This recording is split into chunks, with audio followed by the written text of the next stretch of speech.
about to lose my mind. One step away from the bread line. Welcome to this week's episode of Unspoken Truths, Trauma in the Black Community. Before we get into today's episode, let's recap episode 7 titled Coping and Healing. In episode 7, I defined coping and healing. I discussed the implications of coping and healing and highlighted why healing is essential. If you missed episode 7 or any other episode for that matter, be sure to check them out. This week, I am honored to be joined by Norman Simmons, Program Manager for Mental Health and Wellness at Common Ground Health. Personally, Norman is the proud father of 4 children, 3 daughters and 1 son. Professionally, Norman is active in the community. He holds a master's degree in public administration and a bachelor's degree in independent studies with a concentration in social welfare and creative leadership. In his current role, Norman implements mental health and wellness initiatives focused on health equity and eliminating disparities. He achieves this by building strong partnerships that create transformative and culturally responsive solutions. Before joining Common Ground Health, Norman was a senior FACT facilitator with Monroe County's Family Access and Connections team, where he managed outreach, enrollment, and recruitment. He consults for Hoop and Motivate and serves as a mental health first aid instructor for the National Council for Wellbeing. An educator, coach, and community leader for the past 8 years, Norman has led East High School's mock trial team, and he serves as a basketball coach. Now, I need to comment on this for a minute because as a 1986 graduate, East High School is near and dear to my heart, but I need to be clear about one thing. I will forever be an East High Oriental. Norman volunteers as partnership chair for the Commissary Fund, which supports incarcerated individuals and their families. When asked what he enjoys most about his role, he stated that the most fulfilling and rewarding aspect of his job is the direct impact that Common Ground Health has on the community. Norman, thank you very much for joining me. Yes, I'm happy to be here. Thanks for having me. Yes. As you know, I completed my doctoral studies in June, and it was focused on the long-term impact of childhood trauma in the Black community. In a September 2nd, 2025 article, the World Health Organization reported that more than 1 billion people suffer from mental health disorders. Mm-hmm. While this number is astounding, it doesn't provide a comprehensive view, as it only represents people who sought treatment. And I stress sought because research has found that a high number of these cases are unaccounted for, especially in the Black community. And as we both know, untreated trauma can manifest in ways that are detrimental to our mental and physical well-being. Mm-hmm. As a trauma survivor, you have an up-close and personal view of the negative impact of trauma, particularly in the Black community. The initial focus of my research was on ACEs, or adverse childhood experiences, which are traumatic events that occur during the first 18 years of life. As a Black culture, we have endured historical and intergenerational trauma that dates back more than 400 years. So the concept of trauma is not new to us. Now, as a Black man who endured trauma that you refused to let define you, I thought it would be great to get your thoughts on the importance of not only recognizing trauma, but healing from it. So I have some questions, but I thought it would be good to have you start with providing a high-level overview of your story. Yeah. And again, that's a lot that you provided. Thank you for sharing that. As I share stuff about myself, I'm always clear that, my trauma isn't heavier than the person that's next to us or your trauma that may hit you. I'm just very vocal, so that it can be like a change agent so people can recognize the things that they've been through. So me growing up, I grew up on the east side of Rochester, northeast on Clinton Avenue. Um, Raised by my grandmother, and my mom, she was in my life. She was there for me, but she had her struggles in her life. And my dad did 30 years in prison. So for me, it was a void for, that male figure, right? So my grandma raised me and my brother, and she did the best she could. But with that became the environment that was exposed to, right? The violence, the crime, the poverty. I think at that time when I was a kid, that was one of the highest poverty area in the city. So I was exposed to everything under the sun. But with that being said, it also had me go through things as a kid that was abnormal, right? For example, the first example I could look back at is like I seen my first dead body at the age of like 10, 11 years old, with me just walking outside. And then just going on like it was nothing, right? And as I talk about the things I went through as a kid, I really didn't get the help I think I needed until I was an adult. So I was going through stuff and just living on with it, just like a lot of my peers, because it becomes normal to us, even though it's abnormal. So again, I had a lot of love, support. Again, my grandma, my mom, my aunts, they wrapped around me and my brother. But we were just in the environment that we were in, right? So with me saying the things that we were exposed to, that's not to take away anything that my mom, my dad, my grandma provided for me because they did the best that they can. They also had their own trauma. And me as an adult, I recognize that. So growing up, me and my brother, we did things where we made choices based in the trauma that we were in, right? Like we fought, right? Our thing was fight in that survival mode. So we did a lot of fighting. I wasn't a bad kid though, but again, a lot of choices I made was rooted in my trauma. Growing up, some significant things that kind of stuck with me, as well as when I was in high school. I think I was about to be a senior in high school. One of my closest friends got killed. And again, where I grew up at in Fight Village, we're very close knit. Like my grandma grew up in the area that I come from. So it's also a lot of collective trauma. We carry a lot of each other's stuff that we never get checked. So as a kid, we had a lot of that going on top of losing a lot of friends. I lost on two hands how many friends, that I know due to gun violence. Before the age of 21, I think. And so as I grow, it was harder for me to deal with these type of things. So one thing, that I went through as a kid, kind of just giving you a little example, one of our best friends grew up in that area with us. He got killed in the area that we grew up in behind his house. And I went down there, me and my brother, at that time, we moved to Meade Street. So we was a part of two different environments. Meade Street was a high area for drug activity as well, where a lot of guys, they took us under our wing. Like the guys treated us well, but at the same time, we was also exposed to a lot of negative. So we saw our friend dead body in our neighborhood, like with a gunshot wound to his head. And to me, that was just one thing on top of another of layers of the trauma that we've been through. So that was one thing that just made me say, like, I gotta get out of Rochester and kind of try to change my dynamics. One thing I was able to do as a kid is really play sports, right? We got those protective factors, those things that help us navigate the things that we're going through. So shout out to a lot of coaches that I have from East High School to Baden Street Recreation.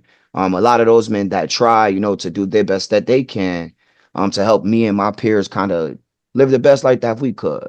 But seeing my friend dead body, was the thing that kind of made me say, I want to get out of this environment, kind of change the things I was going through. But also another side of this, growing up too, just being very active with women, right? Having sexual relations and stuff with older women that made me and a lot of my peers, even the culture, just hypersexual. Even the women, right? Some women who may have been molested by older men, we were very hypersexual. And so as a result of that trauma and those things, I was a father at a young age. So going to college, I also was about to be a father. My son was born that next semester.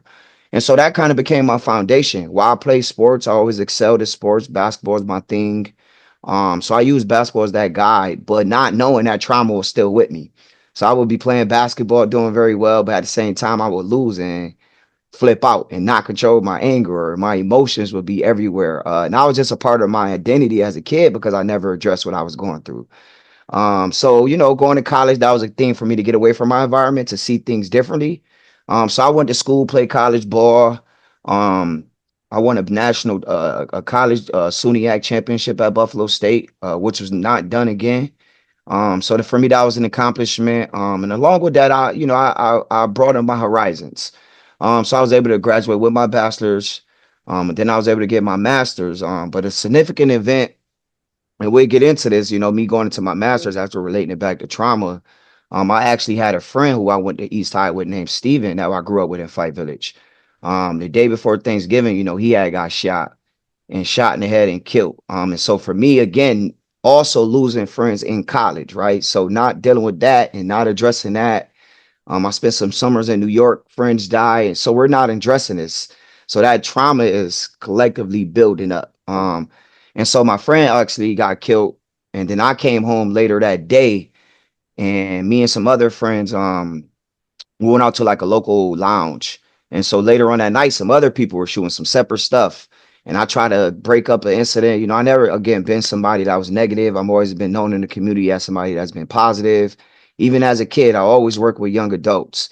As a young kid in East, I was in a TLI program to be a teacher.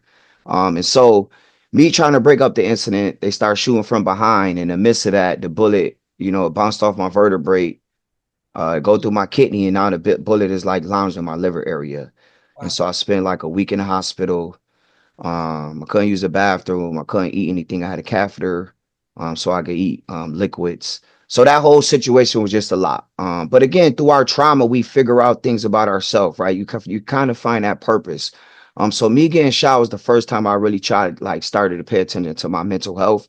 But along with that, the support that I had was a reason why. Like, for example, when I got shot, the line was out of the door, right, out of the hospital every day. So that type of stuff connected me to my purpose. Along with when I played basketball in college, I have a mentor who's my third grade teacher, a white lady from Fairport. She used to help bring my family to my basketball games, right? And so the friend that I just talked about who got killed, he came to a lot of my basketball games. So along with going through my trauma, I also had a lot of support. And I don't never want to undermine that, right? The things I've been through was real, but I also had a lot of support. But anyways, sometimes me not dealing with my trauma as I grew up, it again caused me to do certain things, make choices that I didn't need to make. Sometimes burn bridges, but people often sometimes saw a gold in me, so they often let me come back, right? Where I'm Mhm. cursing out a coach or talking disrespectful to an adult or an older dude that's from the neighborhood. Um, so for me, I didn't recognize that as a kid. So that's primarily as a lot of the things I kind of briefly explained is why I'm in the lane to be a change agent for mental health and trauma, because I know the importance of it if you don't get it addressed. Yeah. And just give an example of a friend of mine who went through similar things. We grew up. Again, our trauma hits us different. He's actually doing time in prison right now for actually shooting someone. So again, I like to judge people not based on the actions we did, but also the things we went through, right? Mhm. Similar things we went through, but we have different paths. So again, that's why I advocate addressing our trauma is so important. So again, present day, everything I do emulates what I went through. My dad being in prison, that's why I'm a part of the commissary fund, where we help alleviate the burden of people in prison. I do the mental health stuff because of stuff I just shared about myself and just my community in general. I see just the need, and I'm okay with being that person to be the sacrifice goat to be vulnerable for the greater God. So that's why I'm in the mental health lane. As far as basketball, I'm from East. I'm Oriental as well. I play for East. I love basketball. I feel like basketball is a big reason why I stayed on the right path instead of Mhm. going left. So now I try to give back to kids in that way. Along with coaching at East and kind of helping two of my friends a part of the Hoop and Motivate program. We engage kids using basketball. It don't matter where they're from, how they look. So that's my way of giving back in basketball. And I also do the mental health first aid trainings where I train adults how to respond to youth and adults that's having a mental health crisis. Mm. So those are some of the things I do just based in me trying to turn my trauma into something positive.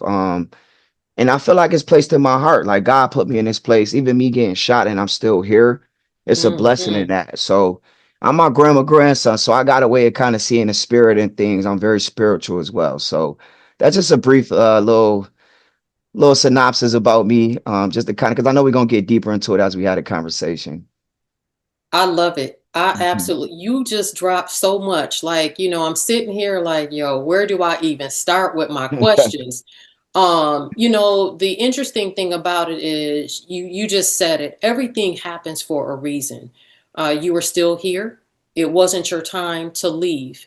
You talked about Stephen, and ironically, I know his mother. I went Mhm. to school with his mother. His aunt was, one of my best friends.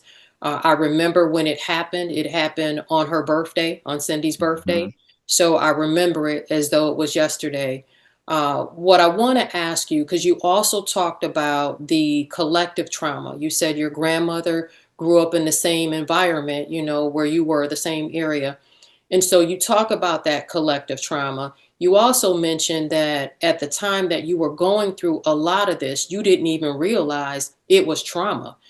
So my question to you is, at what point did you realize? Did you even know? Did you even think about what you were going through and how that could have been related to trauma, or result of trauma? I honestly, I honestly have to say, like, it had to be around like time when I actually got shot, excuse me, because subconsciously, like I didn't know. Like for me, the environment we grew up in, we just had to adapt to it. And that was the motto, like from the Ville, never run, never will. And so some ways we were kind of tricked in that psychological way to make it seem like it was okay. Like to even like somebody, some people feel like it's okay to get shot, or our that some things we do in our community is based in that trauma. And so in the times of going through that, I didn't know, right? Of Mhm. any of this, even like sometimes not understanding why my grandma or my mom was reacting the way that they did, or wasn't certain ways. For example, like education was a value, but at the same time, my grandma had to work, but I didn't understand those different dynamics. Also, my grandma path of being of lady raising 7 kids of her own, Mhm. right? And also raising us to a certain extent because we was a close family. So I didn't understand any of that at that time. So me showing up in my trauma sometimes, it would be also sometimes I think being disrespectful to my grandma, my mom. I didn't really like do the best of communicating my emotions and saying I was frustrated, that I was hurt. None of that was understandable to me. Sometimes I would react in certain ways with people that love me, and I would look back like, damn, why did I do that? Right? Why did I do that? So again, until I really got that advice from people that I love, like my mentor, Katie, my grandma, my friends that I had, like I look up to, that told me to get that real help, that have done it. That was when I really started to see stuff and really take myself out of those shoes and step out of it. And that's when my ego is the enemy became my motto, because Mhm. when you react in enemy, with ego, it's kind of for me rooted in your trauma and what happens to you.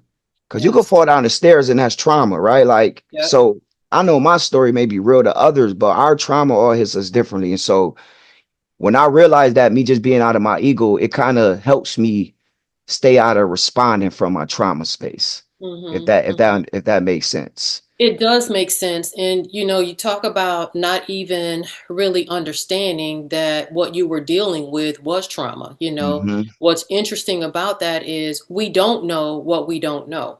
Even our grandparents, our parents, our grandparents, and everything that they went through from a historical standpoint, they are only as good as what they've been taught. Hmm.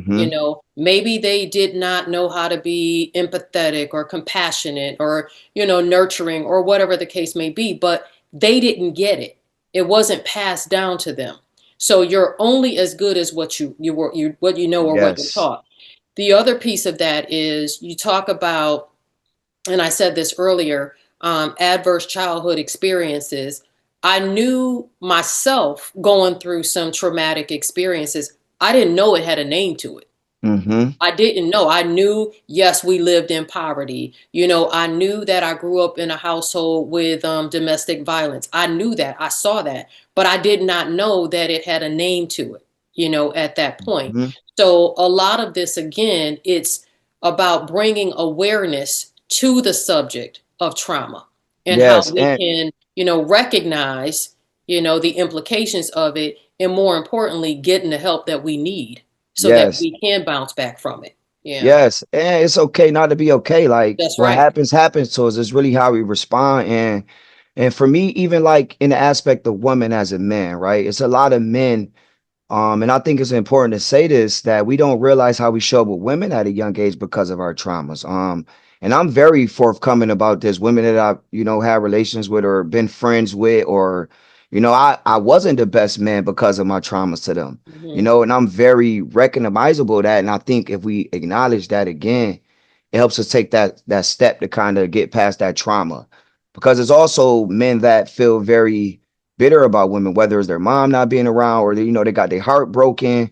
And then from there it kind of leads that scar turning into like a bigger scar to the point where everything you write on Facebook is, oh, women ain't this, women ain't. But again, Yep. that's a lot of trauma in that. And so like for me, I had to take that journey too, Yep. where like, I had to really face that and realize the way sometimes how I move with women wasn't the best, right? And as a Yep. result, some things I'm in as a result of that is a call to God, because he got to show you as well when you moving those traumas, sometimes the response to that, the universe gonna respond as well. So I wanted to add that real Absolutely. quick. Absolutely. And the other thing too, I'm glad you touched on it, is this whole notion of mommy and daddy issues. Because, at some point in our lives, we all have had it, Mm-hmm. whether it was with the mom or whether it was with the dad. And so there are people out here who struggle to this day, with mommy and daddy issues. And until they address those issues, nothing's going to change. They will Yes. continue to struggle.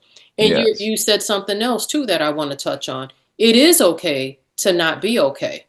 But what, my thought process around that is, don't stay there too long. Yes. Don't stay there. Yep, we all have our moments, but get out of it. Yes. Get out of it. Okay. All right. No, that's good. That's good. Mm. So you answered another question that I was going to ask you, and that was around, at what point did you decide that you were not going to let your trauma define who you are as a person?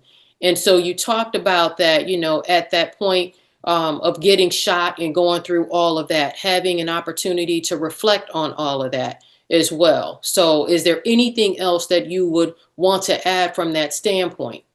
And beyond that moment, it was other things that, God was giving me. For example, like a lot of times as a kid, right? Like you grow into an environment similar like to like how people don't understand gangs.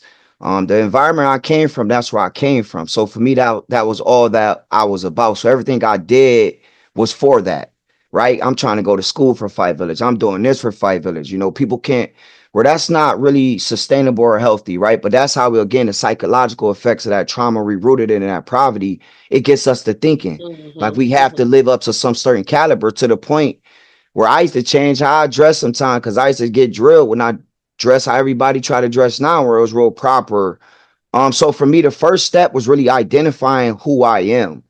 And that was before I actually got shot, because and I'm not saying this in a way where it's arrogant, but at the same time, I do feel like I was blessed to be in a space where I can provide impact, right? Whatever that is, right? People gravitate towards me. And so it was up to me to realize that. And so that was the first step. And then when I realized that, I just started doing things differently, changed my friend group a little bit, Hmm. broaden it, got more friends. Like started playing basketball with white friends just to get a more broad and horizon at a Hmm. young age. And so I started to like get out of my comfort zone at a young age too. Along with going through my traumatic experiences, I also, again, I think that's my grandmammy. I had that will. I didn't know what that was at that time. I thought it was white collar America, right? Where I thought it was going to school, where I have my opinions on that for real now, right? As far as that.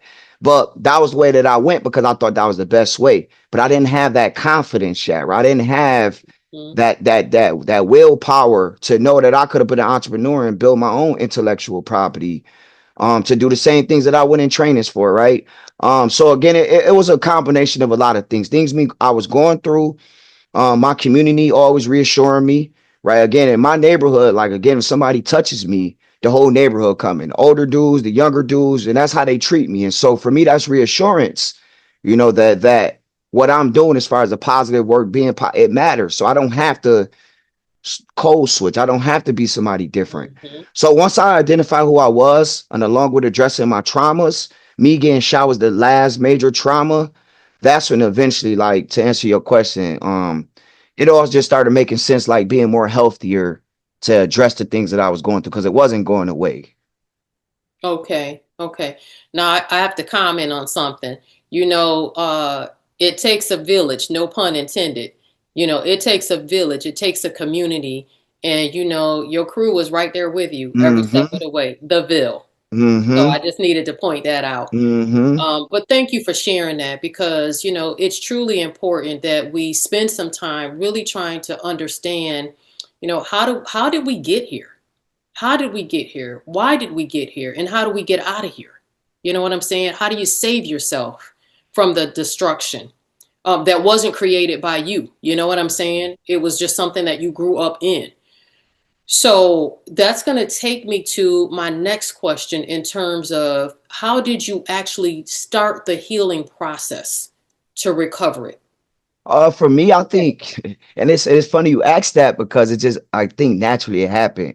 It was the re-education of who we are. It just was happening. I think it started at a young age. I was just very always into history, right? Even at this time, I was learning about Christopher Columbus still in school, right? But I was always into our history. So when I got older in age, and went to college, the first thing that kind of I watched was like Hidden Colors.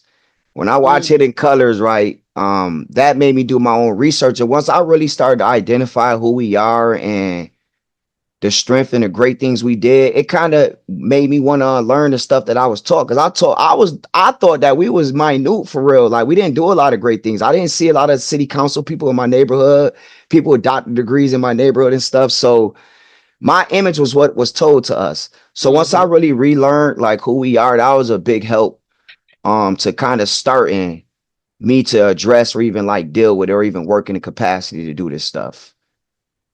Well, what's interesting is they don't really want us to know certain things.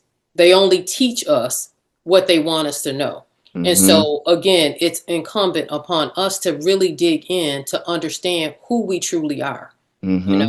Who are we? Where did we come from? What did we go through? And it's interesting also to hear you say that, you never really knew or saw people who looked like us in higher places, and Mm-hmm. there's something to be said for that. Yeah. It's all And it, intentional. It's all by right, right. design. All And by it's design. interesting. And we Yep. did great things. For example, we won like Teddy T's. Like I went to Florida to play football before. So it was a lot of things that was positive. But again, we saw the coaches, we saw the heads of the Rex, but I never saw like actual people like us. For Mm-hmm. example, who we are and Mm-hmm. people younger than us can see us for face value. I Yes. didn't see a lot of that as a kid. And I Yeah. think that kind of played into the misconception to who we really are and where we're supposed to be. Absolutely. Absolutely. So, what types of tools and or resources did you use to help you turn your pain and your trauma into purpose? I think and I think this was the best part, like really figuring out things I love to cope with. And I think for me, just exploring myself and when I was younger, I didn't tap into my feminine energy. When I got older, I know that I love poetry. I love reading. I love intimate things. And so for me, like I dive into poetry. Like I write. I don't think my stuff is poetry, but I write words on paper where I get my thoughts out. Me and some friends had a group called Free Enterprise and we did poetry events. And that was a way for me to tap into that. I'm very big on art. And that was a way for me to really get some tools along with just dive into other things other than sports, right? Like I'm very family oriented. So I go talk to anybody, like, but because I feel like we're all kinfolk. So I go talk to somebody that's older for no reason. And that Mm-hmm. make my day better. Like if I'm walking somebody older, because I think my energy too is people gravitate towards it. So Yes. who am I to not give, what God has gave to me? So that is another tool that I learned to take advantage of. Really cultivate my relationships with people. And the fact that I do, I could call people. So that's another Yeah. tool that I didn't know how to do as a kid. Like right now, if I'm having issues with me being a father, I can call 7, 8, 9, 10 men and get different perspectives. That's not gonna baby me. That's not gonna say you're right, but it's gonna help me build a foundation in my way of thinking around what I'm going through. So getting that support system was very important and being vulnerable, right? At a Mm-hmm. young age, right? We was in fight mode. I didn't know how to, let people see that goal to me. And Mm-hmm. when I got older, like I would allow that, so now I'm big on my relationships being more important than money, Yeah. because the relationship is a great thing to value. And so for me, sustaining my relationships is one of the top things I want to do because that's a part of my village. And not only when you need something professionally, but when I need somebody to talk to, when I need to end for maybe a job that I want to get, Absolutely. or a meeting for a community initiative that I want to do. All those things matter. And that's a part of my self-care, because also the last thing, a part of my self-care, is being connected to my community. Yes. And again, I think that's just me being my grandma grandson. I just love being in my community. Like even now, you can ride down Clinton, you'll still see me in my old neighborhood. I'm not disconnected, but at the same time, I have my boundaries. My Mm-hmm. friends won't put me in positions where they know it may be something that they living in the life they know that I'm not living, right? Yeah. But I'm connected also on the west side, right? I could walk on the west side anywhere, and people know who I am face value. That matters to me. That means a lot. This summer we did an initiative called Hood to Hood Basketball, Mm-hmm. where we had all neighborhoods in Rochester playing. We had Chalai, North Street, Carter Street, Frost, and a lot of these guys in the past has had real street issues, but it wasn't one issue. No weeks. We did it for 8 weeks, and for me, that was like fulfilling. That was my summer. Like that was my highlight of my summer. That was self care for me. So again, to answer your question, the tools for me, I think, just have to be organic. Like I'm not forcing myself to sit on a therapy chair, but while I do think therapy is important, right? I have done therapy that has helped me a lot tremendously. But I don't think that's necessarily my tool always to go to. But if I go through something traumatic where it's a high level, okay, I may check it with a therapist to, check my way of thinking. But usually I have try to have those small tools. Mm-hmm. And now I call my grandmas as much as that I can. And here, listen to that wisdom that I wish I listened to more as a kid. And that's self-care for me. It's really the simple things. I'm connected to the world. I really don't value material things that I once did. I kind of took my focus off of that. And I just like to make people feel good, in a sense of where it pours in my cup too, or when I help people feel good. So, in some way, I just love that everything is entwined with my work, who I am as a person. I don't have to change too much, and it's all part of my self-care. And last thing but not least, my babies. I'm really very involved with my kids. Like my son, I was a young father, so I spent the first 6 years of my son's life in Buffalo, where I was back and forth, but he still knew who I was. But my daughters right now, like, and my sons, I'm OD involved, where I don't miss a beat. And that's my self-care. Like seeing my daughters grow, knowing that I missed that with my son. That's a part of my why and things that kind of help me when I look at somebody, when I know they got me messed up. I think about my daughters and it kind of bring me back to where I'm going, not where I was at. So those are just a couple things that kind of keep me grounded. But I got a whole lot of things that I practice, like podcasts, talking to you like this, even our conversations before this, like hearing a woman's gentle voice, nurturing, that's what I come from. So that's Mm-hmm. self-care for me. That's self-care, like the validation you were giving me aside from us planning to do a podcast, right? That's validation when I get that from community members that's I consider as elders or OGs, as we say. So Yeah, just I'm an to name OG. something. I ain't no Yeah, elder. I'm an OG. yeah. There Yeah, you don't go. get it twisted now. Don't get it twisted. You know what? You just spit a mouthful of invaluable information. So the basketball tournament thingamajigger that you talked about Hmm. this past summer, I saw a lot of that on Facebook because my nephew was posting a lot of that. Jaquan. Hmm. So Hmm. that's my Yeah, nephew. yeah. So he was posting a lot of that. So I saw a lot of that, and I was very, very pleased to hear that everything went, contrary to what people may have thought or how they may have thought it was going to go. It went smooth. I mean, Yes. it was seamless. It was seamless. Yes. It brought people together. Brought people Yes. together. So that was a beautiful thing. So I love that. Love that. The other thing too is I had an opportunity to, you talk a lot about community, you talk about networking, you talk about, just sharing. And so you and I actually met for the first time in February when they did the first Men on the Move. Hmm. And I was offering some services, doing some coaching to the young men who had just been, some of them had just been released from prison and whatnot. And so you were up telling your story at that point, but I was preoccupied with some of them, so I missed it. But what I will say is you got a lot of rave reviews from that. And so I'm Hmm. like, dang, I missed it. But then more recently, a young lady who works with me, she was going through the AALDP program. And she said that you had come there and you had Yep. spoke there and it was impactful. So she said your name and I said, that's the guy that was at Men on the Move. And I Yeah. really want to hear his story. And I missed it. And so then you and I then had an opportunity through my niece. You know, she had sent me some information on something that you all were having at Common Ground a few weeks Hmm. back. So I attended that. Again, I didn't hear no story then, but nonetheless, you know, I Yeah. showed up. But more recently, just this past weekend, we were again in the same arena where we were having discussions on Men on the Move too. So I attended that event, and you were a panelist on that. And you know, we just had an opportunity to again speak, talked about how important that we both thought that sharing your story would be, and how others could benefit from it. Because Hmm. one of the things that we fail to get frequently is a male's perspective. You hear women talk a lot about some of this stuff, trauma and therapy and all.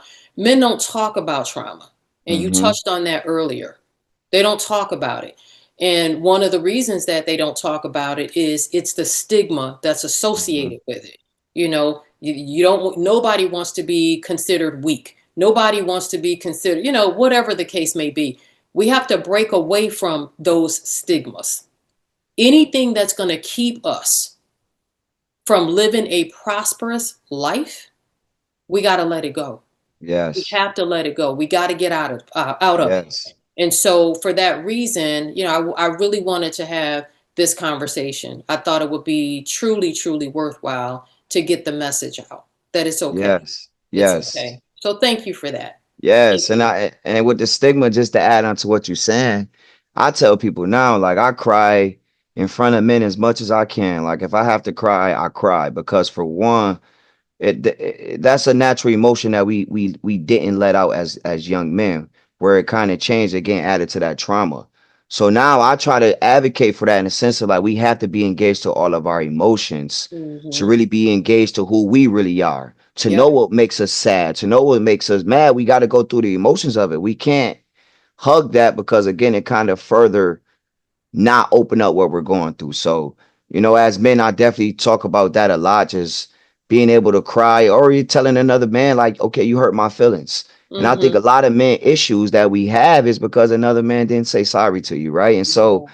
being able just to be very vocal and just vulnerable, like people look at vulnerability as a negative thing, where I look at it is that if you're able to be vulnerable and okay with that, then you're the master of yourself. Because who can hurt you when you're vulnerable if you're okay with it, So I think that's a big part of it, but it all goes back to us learning ourselves and just really diving into what happened to us, not to go backwards, but to move forwardly differently. So that's kind of my motto.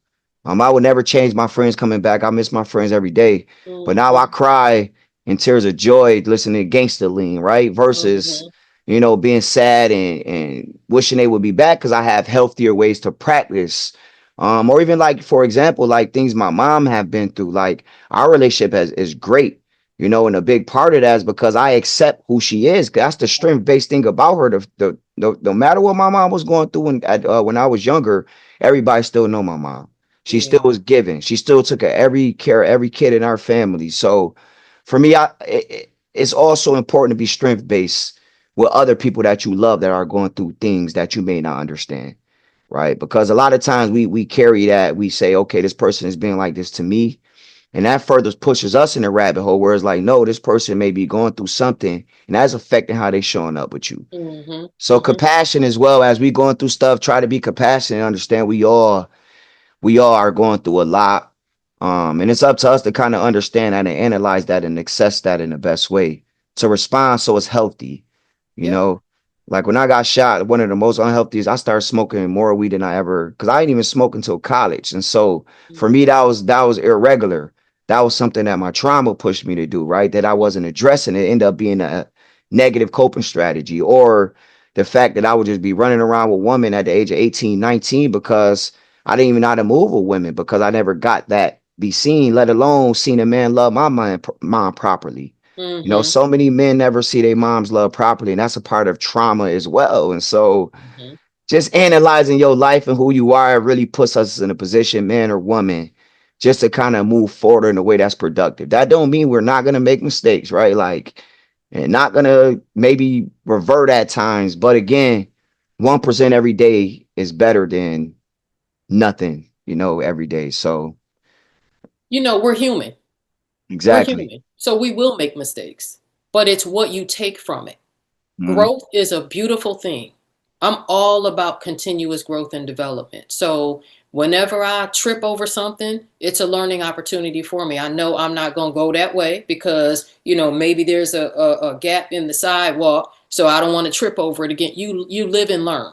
It's all based on experience. Yep. So we are who we are. Can't change that. Yes. It's all about how we respond to our situations. You know? Yes. Yeah.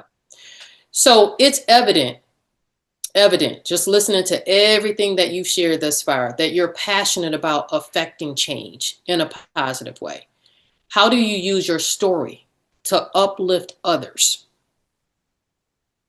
For me, it's always I try not to make it about my story. Like even now, I think using my story as that guy, like the same way someone that may be in the church use the word as a guy, right? So for me, I try to never overmine or undermine somebody or their story. I try to make it relatable. So what I do in the capacity of teaching is I give lessons in things that I go through as far as overcoming obstacles, allowing people to see gold in you, taking positive risks, right? And I talk about my life and those components to make it structural.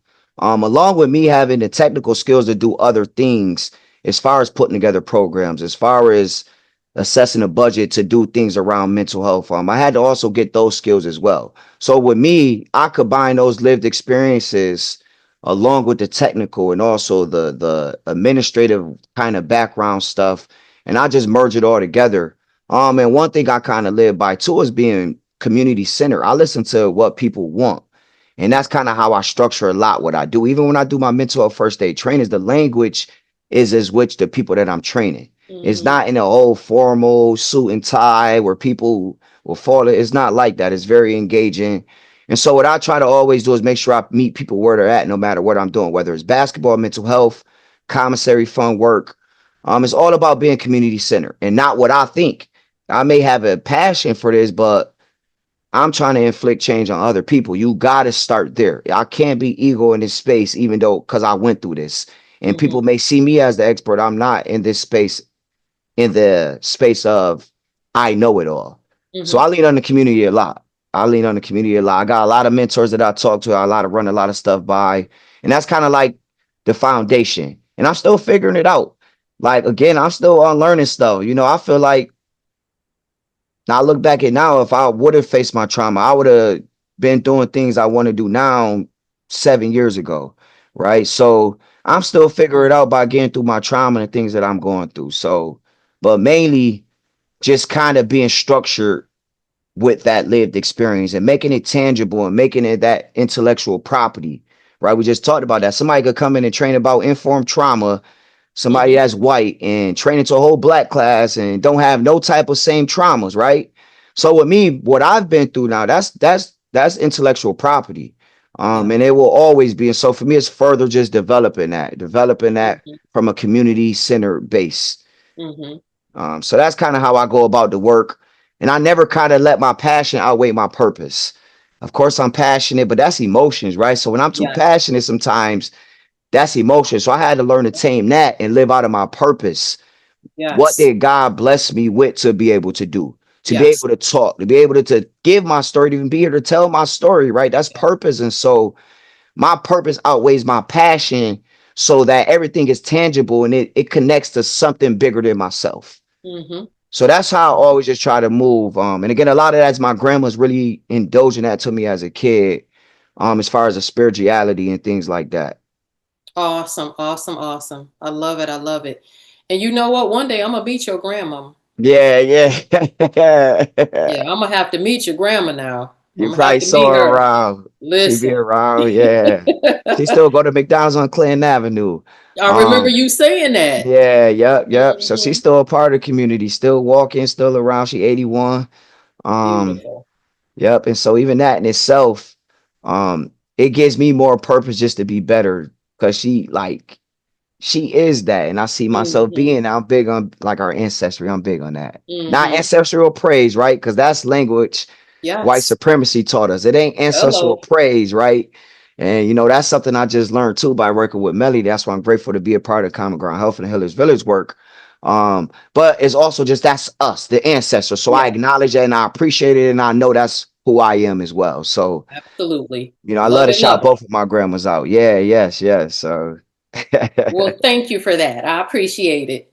uh-huh. Um, so if you had to share some insight with someone who was dealing with, silent pain or triggers from trauma, what would that be? What message do you hope someone who's dealing with that could learn from your experience, from your journey?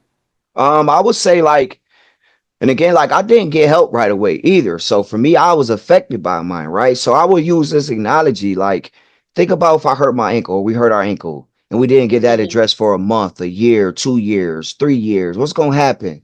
Right? Eventually, right, we may have to get our ankle cut off, right? Or our foot cut off or amputated.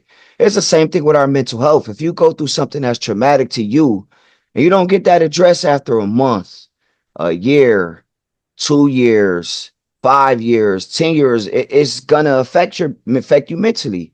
And Hmm. everything is connected mentally, spiritually, emotionally. And so that's gonna affect how we show up. So, to me, it's like the longer we let things we go through linger, it's gonna affect how we show up. So that will be one thing I say, just to give that analogy, but also just again making it okay not to be okay, but it's not okay just to not stand there and not do anything, That's right? right. And put yourself around people that you love, trust, because you deserve that, right? That's And if right. you don't do that, you're doing yourself a disservice. Why are you around somebody who, when you walk away, talk around you behind your back because you think you got this connection because y'all knew each other since you were kids? We have to unlearn things to put ourselves around stuff that's healthy because we all deserve that. I don't care who it is, right? Because I don't care what actions you may have taken because we're all affected by trauma. So put ourselves around that support that we can go talk to for an hour and talk and complain, and they're not going to say, well, I'm going through this too, right? We had to put people that genuinely care about us. And that's what I had to realize. I went through my struggles where I was going through and I'm telling people things, they use it against me in actions, right? Where it hurt me in my life or set me back, Hmm. Hmm. and I had to learn that too. And so that would be one of the main things, is putting yourself around people that's tangible and that care and that bring value. That is Yep. an asset, Yep. assets over liabilities. That, so those are some of the things I would say. The longer we let that linger, and I don't like to be long with, I like to be to the center. And Hmm. for those who may have somebody that they're dealing with that, or that they know that's struggling, be direct and Yeah. say, hey, I noticed that you ain't been coming to our happy hour. I noticed that you ain't been coming Hmm. to our hoop sessions, right? Start being acknowledged of what we see, because once we do that to our friends or people that we love, that's validation that somebody cares, right? Yes. So that's another piece with that support being around us. The support actually have to be that support. Yep. Um, and also just understand, like, every day is a new life. That's my motto. Like, we wake up with opportunity to take on life, right? We're blessed to be here. And I don't take that lightly because I've dealt with the fact that I almost was dead by getting shot. And Hmm. so Hmm.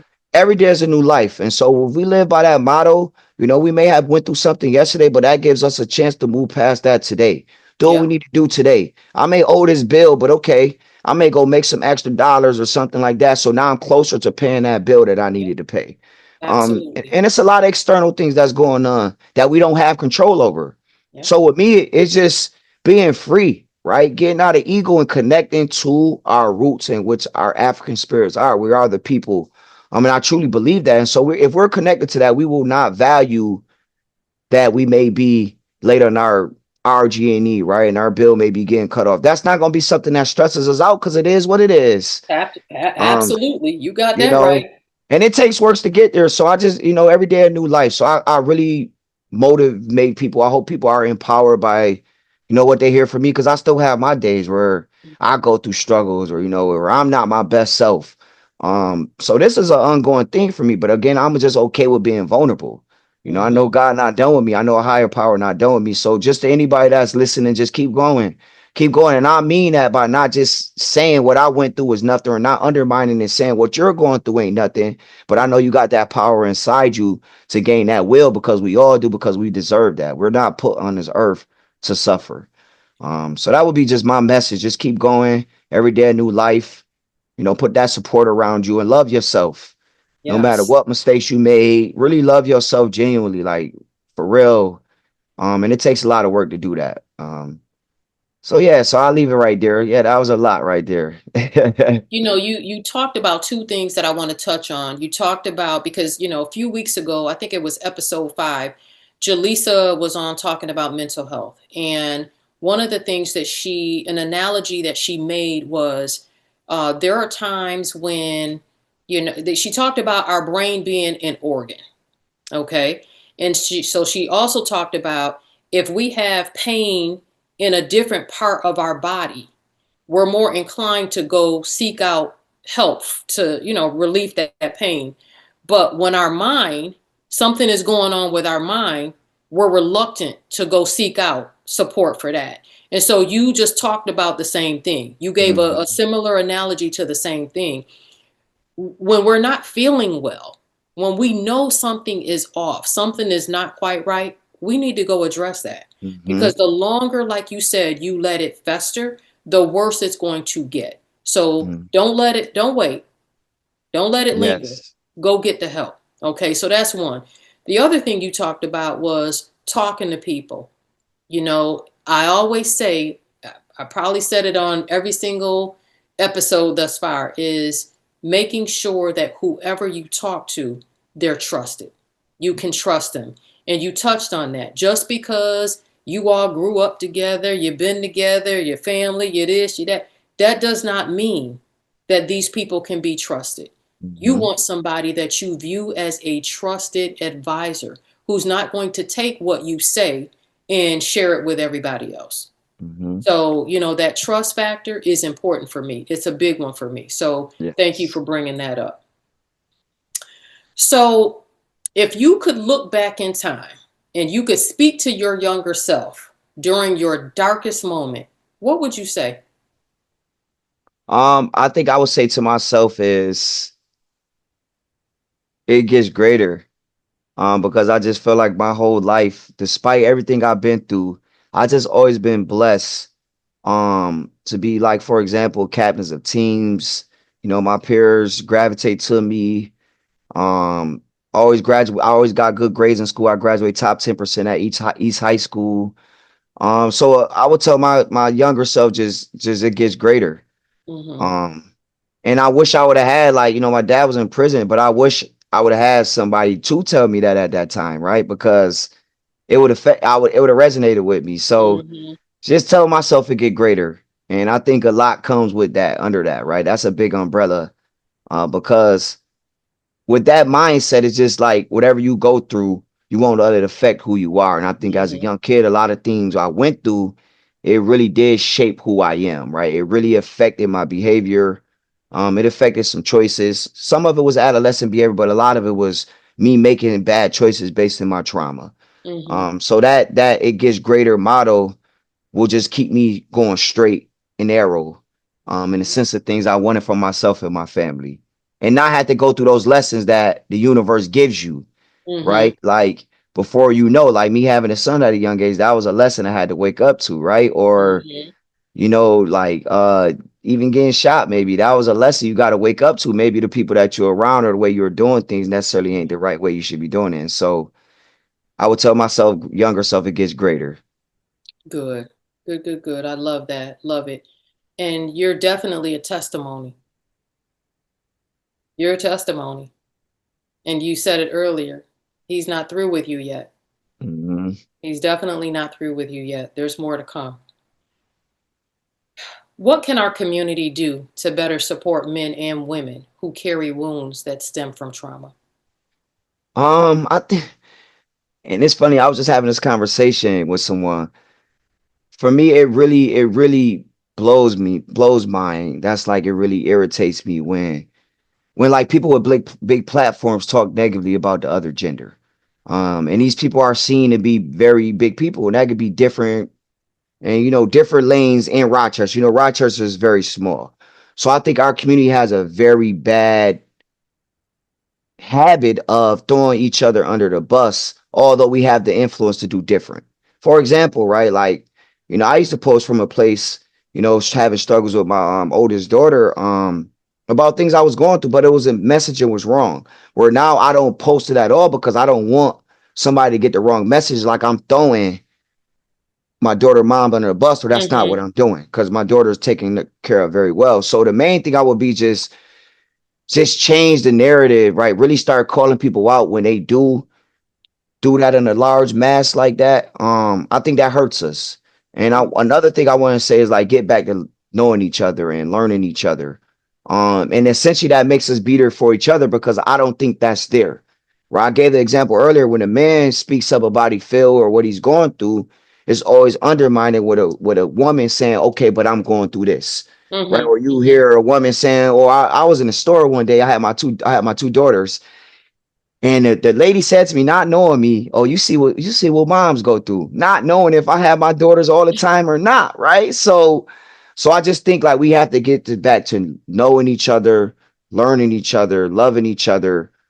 For example, what I try to do is I try to love and big up. One thing I was doing, or we were doing, we took flowers to mothers in Fight Village every Sunday to Mm-hmm. show them that we appreciate them for being there for us, even though we may have gave them hard times, right?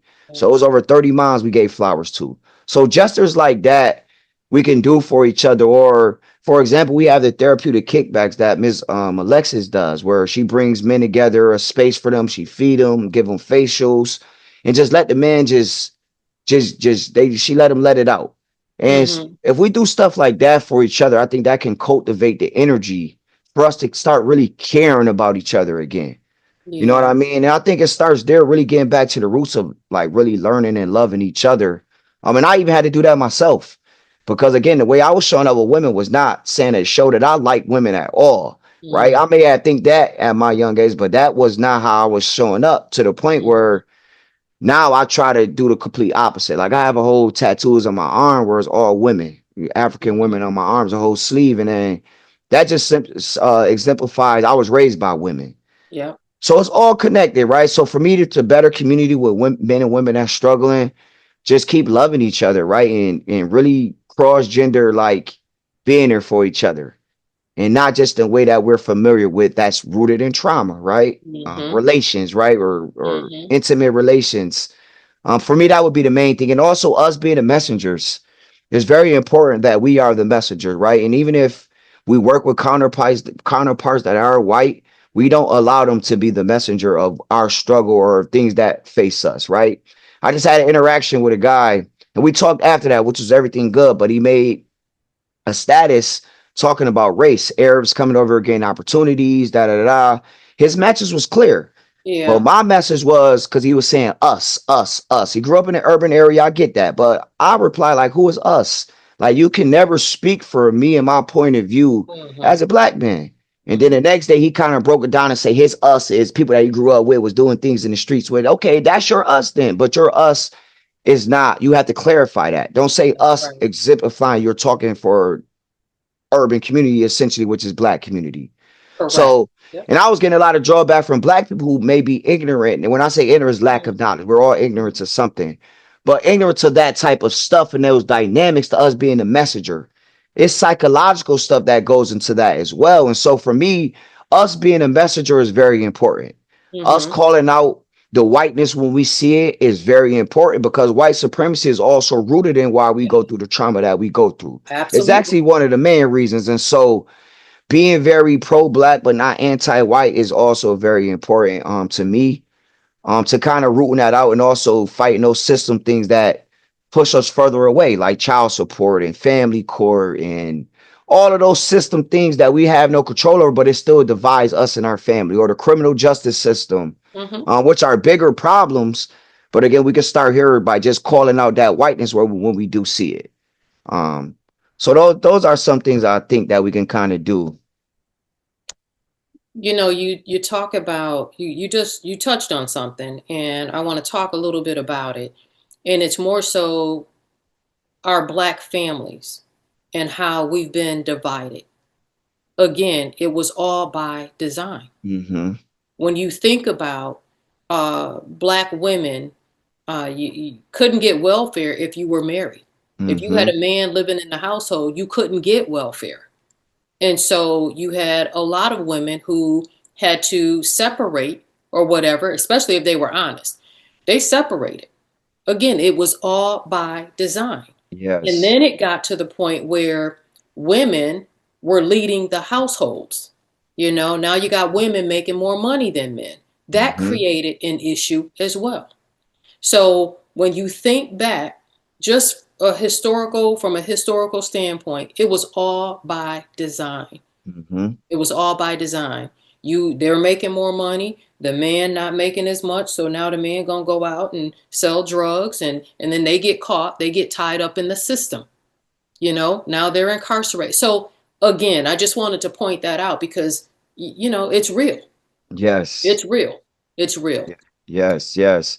All by design, even redlining and all that stuff, and All of it. all Yep, of it is all of it. connected. And that's why for me, history and just knowing that is a part of my foundation, because if we don't know that and that's not a part of our foundation, how can we move forward to understand what has happened to us, to see why our great grandfather may have not left us a pension or left us That's right. something? All of that stuff is connected. So I agree with everything you're saying. Yeah, yeah, yeah. Okay. Well, let me say this. I commend you on all of your efforts because as a young black man, like I said earlier, the odds were stacked against you to the point that your outcome could have been completely different. If he didn't have other plans for you, you wouldn't be here. Hmm. It's just as simple as that. So I want to thank you for using your experience to uplift and to inspire others. Your contributions to this cause will continue to be impactful, especially to our community, the Black community. Now, as we prepare to close, I have a final reflective question for you. Looking back on everything that you've been through, what message would you share with other young Black men who are still trying to rise above their pain? My message to black men is two things. Is I always ask them, what's your why? When and oftentimes when you ask people what's their why, for one, if they don't have a why, you have an opportunity to dive into help them explore that and get them thinking on a larger level. But most of the times people have a why. People have some connection, one or two connections. You only need one connection, right? Mm-hmm, So always time when you remember your why, that tends to be what you look back on when you want to be great or you want to do things. And I think me all the time, even as a young kid, I didn't know it. My family was my why, right? mm-hmm, That's why I wasn't in the streets. That's why I got good grades, because even though I may have been made bad choices, my why was to be in a better situation to help my family, to help my grandma, which I seen sacrifice all what she did. I didn't know how to pay her back in that moment, but I know me going to school, doing the things she wanted me to do, being a stand-up guy, that was a part of my why. That made me not want to go to jail, right? mm-hmm, My dad is my why, right? He was yep, very active in my life, but he couldn't do what he wanted to do because he mm-hmm, was in prison. So mm-hmm, for me, I always paid attention to that, going and out to see him in prison since 6 years old. That became a part of my why. Like, why I want to stay in the straight and narrow, because he made one mistake. He made one mistake. He was struggling with drugs, him and a friend. The friend tried to and he gave me the okay to say this. The friend tried to, stab my dad. And I think my dad took the knife and ended up killing the friend. But they both were, affected by drugs. So again, that became my why. One mistake you make can change your whole life. So yep, just give you some examples to any young black guy or young kid that's struggling, just always try to remember your why. And mm-hmm, another thing, just allow the people to see that gold in you. When you allow people to see gold in you, it's gonna get you out your comfort zone. It's gonna right, disrupt you. It's gonna rub you the wrong way at first, but that is what we need to get out of the state that we're in. Sometimes we need people who are looking out from the outside looking in, who see that gold in us. We need to allow them to let them dig and help us find that gold. mm-hmm, So those are the two things I would say. Allow people to see the gold in you. Always remember your why. mm-hmm. Always remember your why. Yeah, the why is definitely important. Mhm. Definitely, because you can't do anything without that. You have to Yes. know what that why is. Yes. You'll be on a path of destruction without it. Yes. And then the other thing in terms of the gold, There are instances in which people see things in you that you will never be able to see in yourself. And so that's why it's important to have mentors and sponsors and, people that you can talk to, because they can pull some stuff out of you. Hmm. Here we are, we're good at helping other people. But when it comes to us helping ourselves, we struggle. And Yes. so again, that's where you have others who can help you navigate that process. So no, Yes. those are two very important facts. Um, if someone wanted to contact you, how can people connect with you if they're interested? I'm very open. My Facebook, Norman Simmons. Common Ground Health, they have my information if you want to contact me professionally. Okay. Again, but Norman Simmons, that's all my handles. My LinkedIn is Norman Simmons. Again, I'm very accessible. So, Okay. even if they Facebook message me, eventually I'll shoot my phone number to them. So anybody that want to connect, mainly through Facebook, Norman Simmons. I don't know if you have a way of sharing my email. You can do that. Yes. Yep. So what I'll do is I'll put it in the links, I'll put it in as a description in the Okay. description. So I can do that. Yep. I'll throw that there. Okay. Yeah, I'll do that for sure. Okay. So All right. yeah, Well, no, Chef, thank you that's a for way to get that. in Thank you. contact Thank with you. me. Okay. Yeah. Appreciate it. So I want to thank you for your time today. And I truly look forward to what's on the horizon for you, because I know whatever it is, it's going to be remarkable. And I'll say that again. It will be remarkable. I'm already manifesting it. I'm putting it out Yes. there, speaking it into Yes. existence. Yes. So this week, this wraps up this week's episode. Again, I want to thank you all for joining me for another episode of Unspoken Truths, Trauma in the Black Community. Remember, your voice matters, your healing matters, and together we will rise.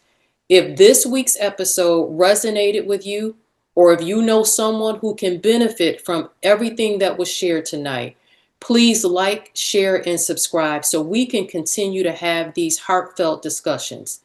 It's important to understand that no one should ever feel as though they must walk this path alone.